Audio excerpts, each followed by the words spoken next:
저희가 이번 주간이 이제 더블 포션입니다. 그래서 지난주에 금요일은 이제 앞에 거 죽은 이후에 아하레이모트를 했고요. 오늘은 이제 이 뭐죠? 카도심, 거룩에 대한 주제를 아침에 좀 개관을 해드리고 주중에 또 이제 말씀을 읽어가시겠죠? 그래서 이 카도심이란 주제로는 19장부터 20장까지가 이 거룩이라는 주제로 이제 우리가 읽게 되는 토라 포션입니다. 그래서 19장부터 20장을 좀 아침에 좀 빠르게 우리가 훑어보면서 이런 내용이구나를 좀 확인하는 시간을 갖도록 하겠습니다. 자, 3절 말씀 19장 읽어보겠습니다. 시작. 너희 각 사람은 부모를 경외하고 나의 안식일을 지키라. 나는 너희의 하나님 여호와이니라. 네, 19장에서 하나님은 이스라엘에게 내가 거룩하니 너희도 거룩하라. 네, 그것을 명령하시고 나서 그 거룩이 뭔지에 대해서 이제 19장, 20장에 계속 말씀하고 계세요.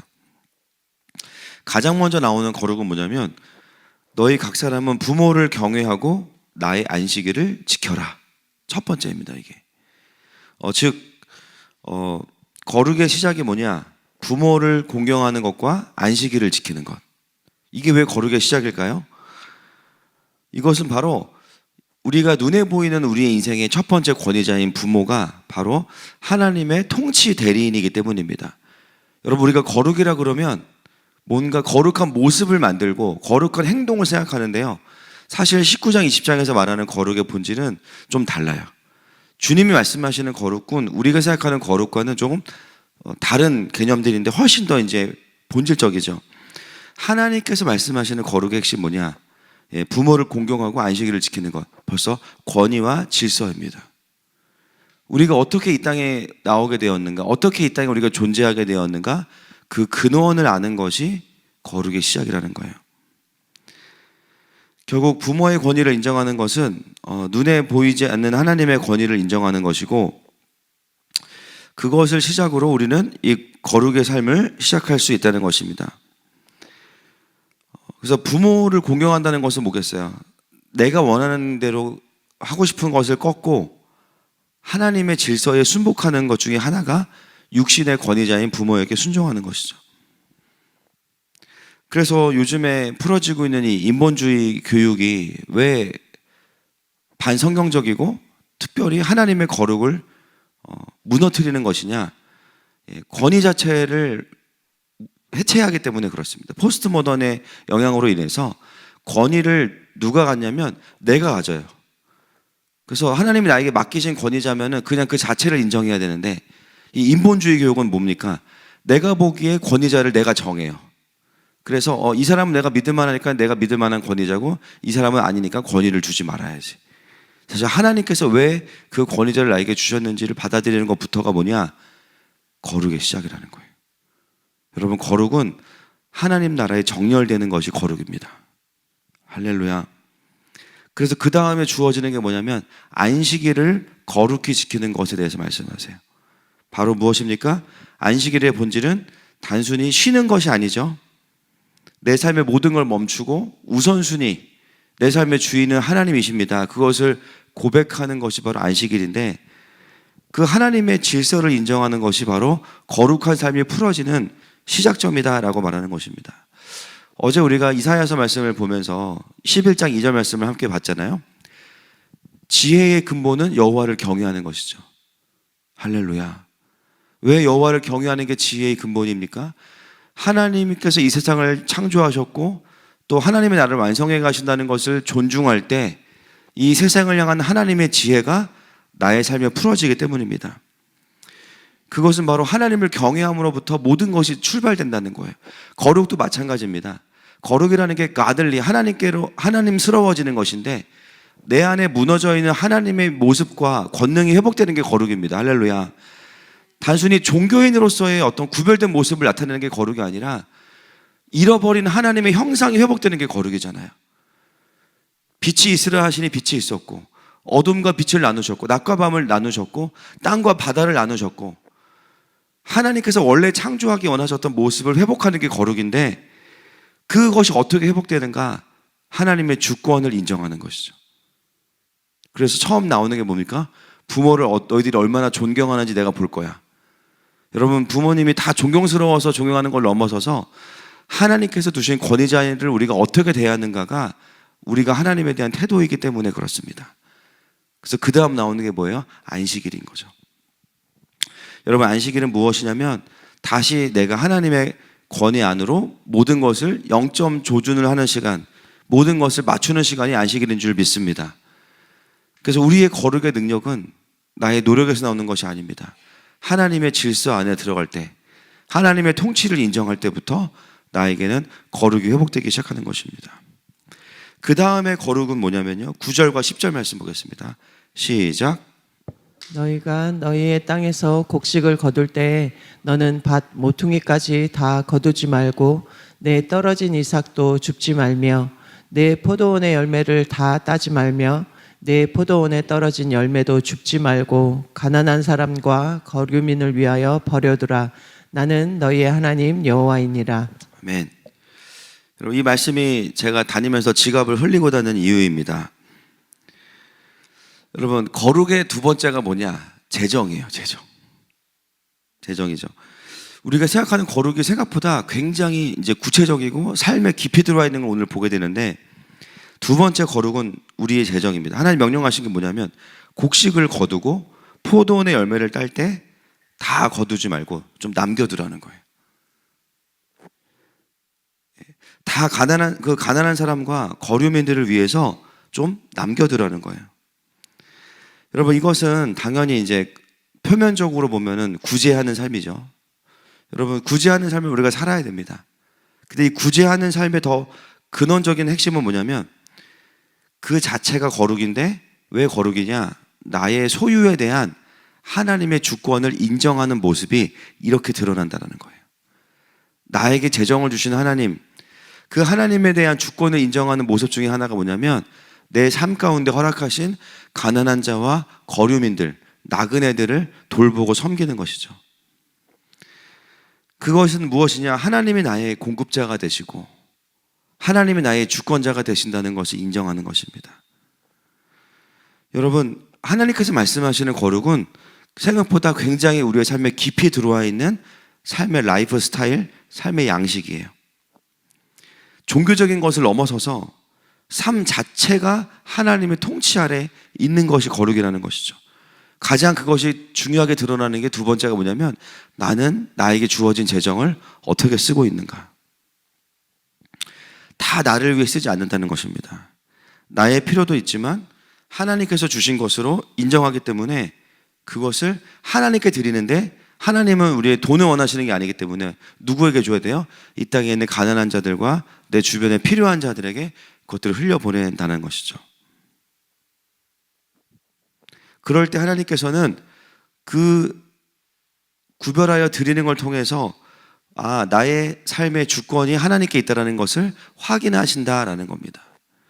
여러분, 우리의 재정 사용이 우리의 영성이라는 거죠. 여러분, 마지막 때가 되면 사람들은 자기를 사랑하기 때문에 그 열매 중에 하나가 뭐냐면 굉장히 인색해져요. 나를 위해서는 많이 써요. 그죠? 우리 가족을 위해서 많이 쓰지만 내 주변의 지체들과 형제들과 자매들을 위해서는 재정을 쓰는 걸 아까워하는 시대가 온다는 겁니다. 왜냐하면 불법이 성행하니까. 사랑이 식어진다 그랬어요. 마태복음에서. 그 불법이 뭡니까? 법을 어기는 게 아니라 하나님의 말씀이 아닌 게 다 불법입니다. 할렐루야. 하나님의 말씀이 풀어지지 않으니까, 하나님의 아가페가 오지 않으니까요, 형제와 자매를 내 몸처럼 사랑하지 않는 일이 벌어지는 거예요. 여러분, 너무나 아이러니한 게 지금 이 가짜 인권운동, 또 가짜 이 평화, 이 메시지가 풀어지고 있는데 세상은 굉장히 자기중심적이고 굉장히 프라이버시 중심적이고 굉장히 나의 것을 나누지 않는 열매들을 맺고 있거든요. 이게 뭡니까? 말씀이 아닌 불법이 풀어지고 있기 때문에 전보다 더 사랑하지 못하게 되는 거예요. 여러분, 옛날에 그 응답하라 1988 보면요, 그죠? 네 집 내 집이 없어요. 우리 집 김치하면 옆집 다 나눠줘. 그죠? 잘 살든 못 살든 자기 애들 시켜서 깍두기 갖다 주고 와라 그러고 막 서로 나눠 먹고 산. 지금은요, 그런 문화 자체가 사라집니다. 여러분, 지금 근데 그런 것들을 확인할 수 있는 유일한 공동체가 어디냐? 제가 봤을 때는 교회예요. 교회 공동체. 여러분, 저희 교회 보면 주일마다 서로 뭐가 많이 왔다 갔다 해. 막 제가 아기가 태어나잖아요. 그럼 모든 그 조금 더 애를 먼저 키운 집에서 모든 아이템이 그 집에 막 집중돼요. 막 그 오면은 막 이만큼 안고 가. 막 서로 막 반찬 주고 뭐 챙겨주고 뭐 이따 그러면 막 거의 우리 장로님 지갑은 그냥 교회 열려 계셔. 그냥 아주 에바다야 에바다. 여러분 이게 왜 가능한가요? 예. 저는 이것이 거룩이라고 생각합니다. 내 안에 있는 것들이 내 것으로 주장되어지지 아니하고 공동체의 필요를 채우고 내 삶 주변에 하나님이 보여주시는 그 필요들 향해서 나의 것들이 흘러가는 것 자체가 하나님 그게 거룩이라고 말씀하시는 거예요. 여러분 교회들이 거룩한 모습은 엄청 가지고 있어요. 막 예배도 엄청 거룩한 모습으로 드리는데 실제로 형제와 자매를 사랑하지 않으면 그것을 거룩하지 않은 것이죠. 오늘 주님께서 말씀하시는 이 거룩의 강력한 기준들을 보면 참 그렇구나라는 것을 느낄 수가 있습니다. 여러분 마지막 때가 되었을 때 지금이 이 마지막 때에 우리가 세상을 향해서 하나님의 나라를 보여줄 수 있는 거룩은 바로 이러한 방식의 모습이라는 것입니다. 여러분 우리가 우리의 재정을 하나님께 그렇게 드리기 시작하잖아요. 하나님이 어떻게 하십니까? 더 채워주십니다. 더 축복하세요. 저는 여러분들을 보면서 그게 이미 검증된 걸 저는 확인하고 있어요. 우리 성도들을 보면서. 아이고 시간이 없어요. 넘어가겠습니다. 15절 말씀 시작. 15절입니다. 시작. 너희는 재판할 때에 불의를 행하지 말며 가난한 자의 편을 들지 말며 세력 있는 자라고 두둔하지 말고 공의로 사람을 재판할지며. 그 다음은 뭡니까? 여러분 19장 보면 전부 다 뭐냐면 거룩이 어디서 드러나냐? 하나님과의 관계에서 풀어지고 나면요 이웃과의 관계에서 드러나는 게 거룩이라고. 굉장히 관계적인 거룩을 말하는데 그 중에 하나는 재판할 때에 불의를 행하지 말라고 말씀하시는데 그 불의가 뭐냐? 가난한 자의 편을 들지 말고 세력 있는 자라고 두둔하지 말래요. 여러분 사법정의의 본질은 공의를 행하는 것이지 어떤 특정한 편에 서는 것이 아니라는 거예요. 법의 목적은 공의인데 거기에 보면 우리가 해서 가난하다고 편들지 말라는 거죠. 그리고 그렇다고 세력 있다고 해서 또 거기에도 두둔하지 말아라. 제가 전에도 말씀드렸지만 우리나라의 그 우리법 연구회 같은 단체들 있죠. 지금 우리 이 사법 시스템 안에 우리법 연구회 출신들이 엄청나게 많이 들어갔습니다. 우리법 연구회 홈페이지에 들어가 보시면 그들의 목표가 뭐냐? 가난한 자들과 소외된 자들을 위해서 법을 사용하자. 이게 이 단체의 목표거든요. 그 목표 자체가 사법 정의에 맞지 않는 정체성이에요, 그게. 그래서 제가 반대하는 겁니다. 여러분, 성경은 인간을 가난한 자와 부자로 나누죠. 그건 공산주의고, 성경은 인간을 죄인이라고 규정해요. 복음이 없으면 우리는 죄인이고, 가난하다고 해서 선하고 부자라고 나쁘다는 것이 아닙니다. 하나님이 없으면 다 죄인입니다. 근데 그 공의를 행해야 되는 법을 어떻게 사용해요? 가난하고 소외된 자들을 보호하자 이렇게 말해요. 여러분 이거 자체가 뭐냐면 법의 존재 목적을 완전히 왜곡하는 것이고 하나님 나라와 반대되는 관점으로 법을 오용하고 있는 것이죠. 여러분 이 단체는 없어져야 되는 단체입니다. 지금이 어떤 시대냐면요 가난하다고 편들어주고 소수라고 편들어주는 시대거든요. 근데 이게 하나님 나라의 공의와 맞지 않다라는 거예요. 뭐냐? 과도한 인간의 교만한 긍휼이 이 시대를 지금 이끌어가고 있고 거기에 이 법마저도 왜곡되어서 쓰임받고 있는 것이 지금 이 마지막 때의 현실이에요. 여러분 우리가 이것을 꼭 사법적으로만 풀 것이 아닙니다. 우리 안에 있는 과도한 긍휼도 마찬가지예요. 여러분 진짜 하나님의 긍휼은 뭡니까? 하나님의 긍휼만 와야 돼요. 근데 내가 보기에 가난하고 내가 보기에 소외해서 느껴질 때 거기서 나오는 그 하나님의 긍휼보다 넘어서는 긍휼은 우리에게 반드시 부작용을 가지고 옵니다. 끝까지 사랑할 수 없게 되고 일단 그것은 감정이기 때문에 그리고 정말 그 사람을 하나님의 사람으로 세워내는 데 있어서도 이 과도한 긍휼은 온전하게 작용하지 못하게 돼요. 결국은 거룩은 뭐냐? 사람과의 관계 속에서도 나의 어떤 휴머니즘이 전달되는 것이 아니라 그 사람을 향한 하나님의 마음과 뜻이 정확하게 그 사람에게 풀어질 때 그 사람은 하나님의 사람으로 살아나게 되는 것입니다. 그것이 오늘 하나님이 말씀하시는 하나님의 법이고 하나님의 공의예요. 여러분 우리는 하나님의 편에 설 때 다른 사람을 살릴 수가 있는 것입니다. 자, 그 다음에 19절부터 31절 말씀을 보면 읽진 않겠지만 종류대로의 원칙이에요. 종류대로의 원칙. 가축들을 이중교배하거나 밭에 두 종자를 섞어서 뿌리지 말래요.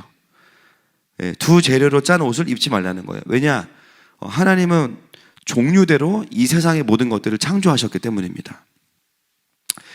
그래서 이제 우리가 그 유신 진화론자들을 반대하는 이유가 뭐냐면, 유신 진화론자들은 뭐예요? 진화론을 통해서 하나님이 창조하셨다는 거잖아요. 그래서 원래는 같은 종류에서 나왔다고 했지만 성경은 보면 처음부터 종류대로 창조하셨다고 말씀하고 있어요. 그래서 유신 진화론은 과학적이지도 않으면서 성경적이지도 않은 거예요. 그래서 어설픈 거죠. 성경에 맞지 않으니까 우리는 이거를 지지할 수 없는 거예요. 아무리 인격적이어도. 여러분, 하나님은 처음부터 모든 것을 종류대로 만드셨거든요. 그건 뭐냐면 모든 생물과 모든 사람들은 종류대로 그리고 유니크하게 하나님의 부르심대로 창조되었습니다. 거룩은 뭐냐? 각자가 부르심에 맞는 색깔을 내는 게 거룩이에요. 근데 세상은 죄로 인해서 무너지고 나니까 어떻게 해요? 모든 걸 다 믹스드 하려고, 혼합하려고 그래요. 그래서 고유한 부르심과 색깔을 없애게 만들죠. 하나님 그걸 싫어하시는 거예요. 거룩은 뭐냐? 내가 만든 대로 좀 살아줘라. 좀 내가 너를 창조한 대로, 내가 너를 향한 갖고 있는 부르심대로 그것을 이루어 가라 라고 말하는 것입니다. 여러분, 그래서 우리가 하나님 안에서 회복되고 나면 우리도 당연히 하나님의 부르심대로, 나를 향한 하나님의 고유한 부르심대로 살아가야 됩니다. 할렐루야. 그냥 누구처럼, 어떤 모습처럼, 어떤 롤모델처럼 뭐 때로는 필요할 수도 있겠죠. 모방을 통한 창조 있을 수 있습니다. 그러나 중요한 건 뭐냐? 궁극적으로는 우리가 이제 믿어야 되는 건 뭐냐? 나를 향한 하나님의 고유한 부르심이 있다는 거예요. 그리고 그들이 각자를 통해서 완성되어질 때 하나님의 관점으로 보면 어떻게 돼요? 보시기에 좋았더라. 그걸 언제 훈련해요? 농사를 지으면서도, 가축들을 돌보면서도 그 유니크한 부르심을 확인하는 것이 바로 부르심입니다. 마지막 때에 사단이 하는 일이 뭐냐? 혼합주의입니다. 그래서 복음에다가요 자꾸 뭘 이상한 걸 집어넣어요. 지금 교회 안으로 진보주의, 사회주의, 공산주의 들어오죠. 바벨론 시스템 들어오죠. 어떻게 해요? 교회가 강단에서 복음을 전해야 되는데 세상의 가치관과 섞여가지고 전하니까 성도들이 어떻게 돼요? 경건의 능력을 잃어버리게 되고 하나님과의 친밀함이 사라지게 되고 영적인 기근이 오게 되니까 현실 속에서 돌파하지 못하는 삶이 오는 이유가 무엇 때문이냐면 혼합된 복음이 교회 안에서 풀어지고 있기 때문입니다. 그래서 이 시대의 교회들이 이 말씀을 어떻게 적용해야 될까요? 교회의 강단에서 성경만 선포돼야 됩니다. 할렐루야.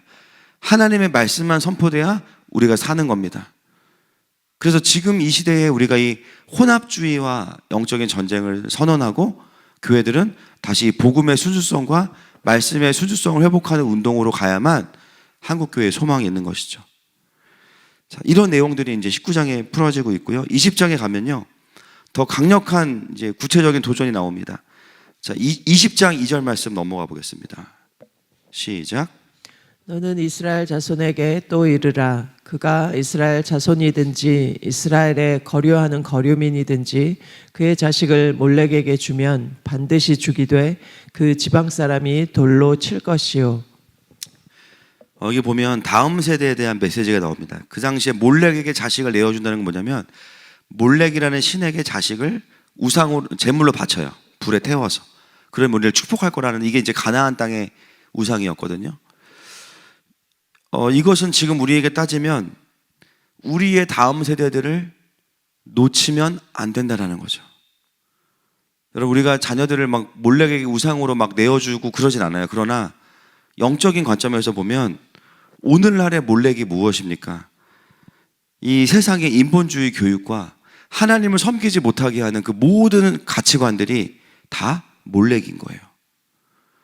여러분, 그래서 우리가 부모로서 우리의 신앙도 지켜야 되지만 우리가 영적으로 깨어 있어야 되는 게 뭐냐면 우리의 자녀들이 과연 우리가 동일한 하나님 나라의 복음과 하나님 나라의 원리가 풀어져서 준비되어지고 있는지를 확인하는 것이 필요하겠죠.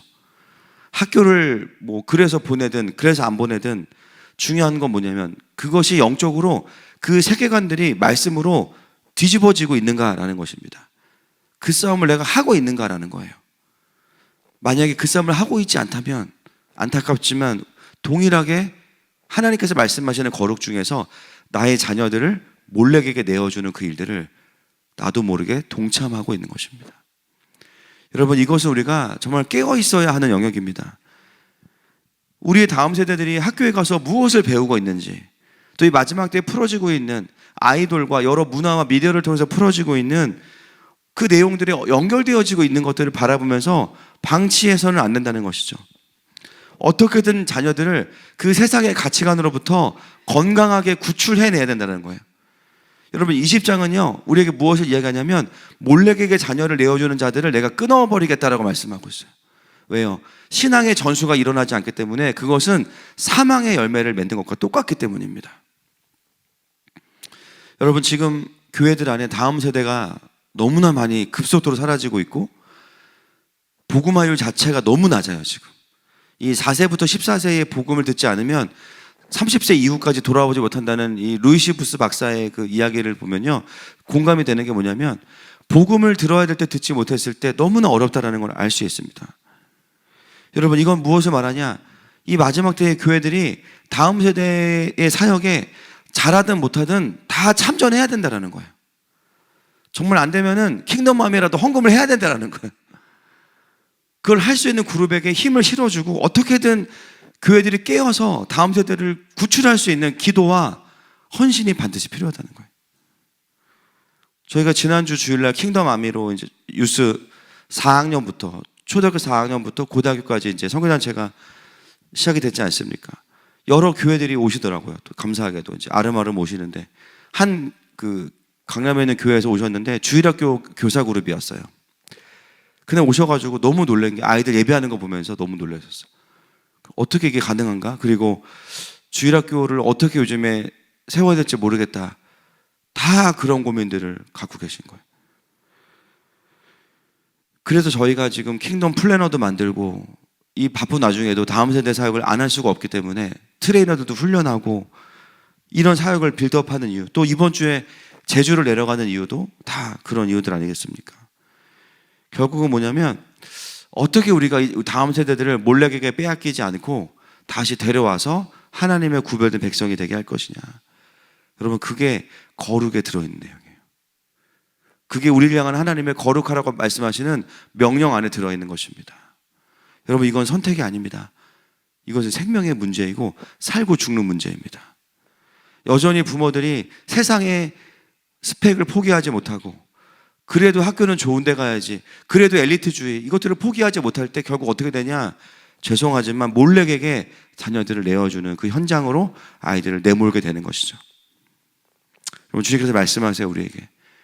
그 자녀들은 내가 키울 거니까 그 몰래에게 바치지 말고 나에게 데리고 오라고 주님께서 말씀하십니다. 자, 6절 말씀 읽겠습니다. 6절 시작. 접신한 자와 박수무당을 음란하게 따르는 자에게는 내가 진노하여 그를 그의 백성 중에서 끊으리니. 네, 이 거룩 중에 하나가 뭐냐? 어둠의 영과의 연합을 끊어야 된다라는 것이죠. 예, 제가 옛날에 어떤 외부에서 기도받으러 오신 권사님이 너무 이제 충격적인 얘기를 하셔가지고 점을 보러 갔는데 점괘가 안 좋게 나와서 기도받으러 다시 왔대요. 씻으러 왔대요. 그래서 집에 가시라 그랬어요. 아, 무슨 권사가 점을 보러 다녀겠어요? 그거 안 되잖아요. 그죠? 그리고 그것도 점괘가 안 좋다고도 목사한테 기도받으러 오는 것 자체가 너무 이제 충격적인데, 여러분, 우리가 점을 보러 다니지 않아도 내 삶에 수많은 어둠의 재단들이 있죠. 당연히 그것도 안 되지만 수많은 재단들, 예를 들면 내 삶을 컨트롤하시는 분은, 내 삶의 주권자는 하나님밖에 없으세요. 할렐루야. 근데 내 안에 뭐예요? 잘못된 신념과 뭐 머피의 법칙, 그리고 나만이 가지고 있는 어떤 불행하다고 느끼는 이 모든 소위 말하는 저주와 같은 메시지가 있는 것 자체가 뭐냐면은, 여기 나와 있는 박수와 무당들을 음란하게 따르는 것과 똑같은 겁니다. 그게 불행하다고 느끼는 거, 내 삶을 잘 안 될 거라고 느끼는 거, 그리고 내 삶이 하나님 앞에서 잘 풀어지지 못할 거라고 느끼는 모든 게 뭐예요? 잘못된 신앙 고백이고 원수가 심어놓은 메시지를 내가 붙잡는 건데, 그게 바로 접신하는 것과 똑같은 거죠. 사단과 연결되는 거니까. 사단의 저주를 붙잡고 사는 거니까. 그러므로 우리가 꼭 어디 뭐 점 보러 다니지 않아도, 그죠? 우리가 이런 것들을 끊어내야 됩니다. 할렐루야. 우리의 삶의 주인은 하나님밖에 없으세요. 아멘이십니까? 아무리 나에게 불운한 느낌이 오고 뭔가 안 될 것 같다는 느낌이 와도요, 그게 하나님으로부터 온 게 아니라면 대적하십시오. 그리고 나의 삶이 하나님께 연결되어 있으면 믿음으로 선포할 때 그 모든 것들은 끊어질 것입니다. 10절부터 21절까지는요, 성적인 질서를 지킬 것에 대해서 말씀하고 있습니다. 뭐 남의 아내, 근친 상간, 짐승과의 교합 등등 다양한 경우를 말씀하는데, 이것들이 거룩을 깨는 이유는 하나님이 창조하신 생명의 질서를 무너뜨리기 때문입니다. 결국 이 모든 것을 이제 우리가 적용해 보면 이 거룩이라는 주제로 19장부터 이 20장까지 우리가 지금 관통했는데요. 하나님께서 원하시는 건 그거죠. 내가 너희를 나의 소유로 삼으려고 너희를 만민 중에서 구별하였습니다. 이게 결론이에요. 여러분, 하나님께서 우리에게 거룩을 말씀하시는 이유는 종교적인 거룩이 아닙니다. 우리가 하나님의 소유됨을 드러내기 원하시는 거예요. 하나님의 소유가 된다는 건 뭐냐면 나를 통해서 하나님의 통치와 영광과 축복이 드러나기를 원하신다는 거예요. 여러분, 거룩은 그러므로 하나님의 통치를 드러내는 우리들의 삶의 모습이어야 됩니다. 할렐루야. 여러분, 이번 한 주간 우리가 더블 포션이에요. 그죠? 포션도 힘든데 더블 포션이에요. 그래서 죽은 후에 그리고 거룩이 회복되는 삶, 이게 우리에게 주시는 한 주간의 삶의 부르심입니다. 여러분, 이 토라의 말씀대로 우리의 삶을 돌아볼 수 있기를 권면드리고, 이 말씀 하나하나의 거룩이 우리의 삶 가운데 십자가의 복음과 성령의 감동을 통해서 풀어질 때 나를 통해서 하나님의 살아계심이 드러나는 한 주가 되시기를 주님의 이름으로 축복합니다. 기도하겠습니다. 하나님 감사합니다. 하나님의 카도심, 하나님의 거룩이 드러날 때, 내가 하나님의 소유된 것이 드러날 때 하나님의 통치와 지혜가 드러날 것입니다. 그것이 드러나는 한 주로 주님 마음껏 내 삶에 일하여 주옵소서. 예수님의 이름으로 기도합니다.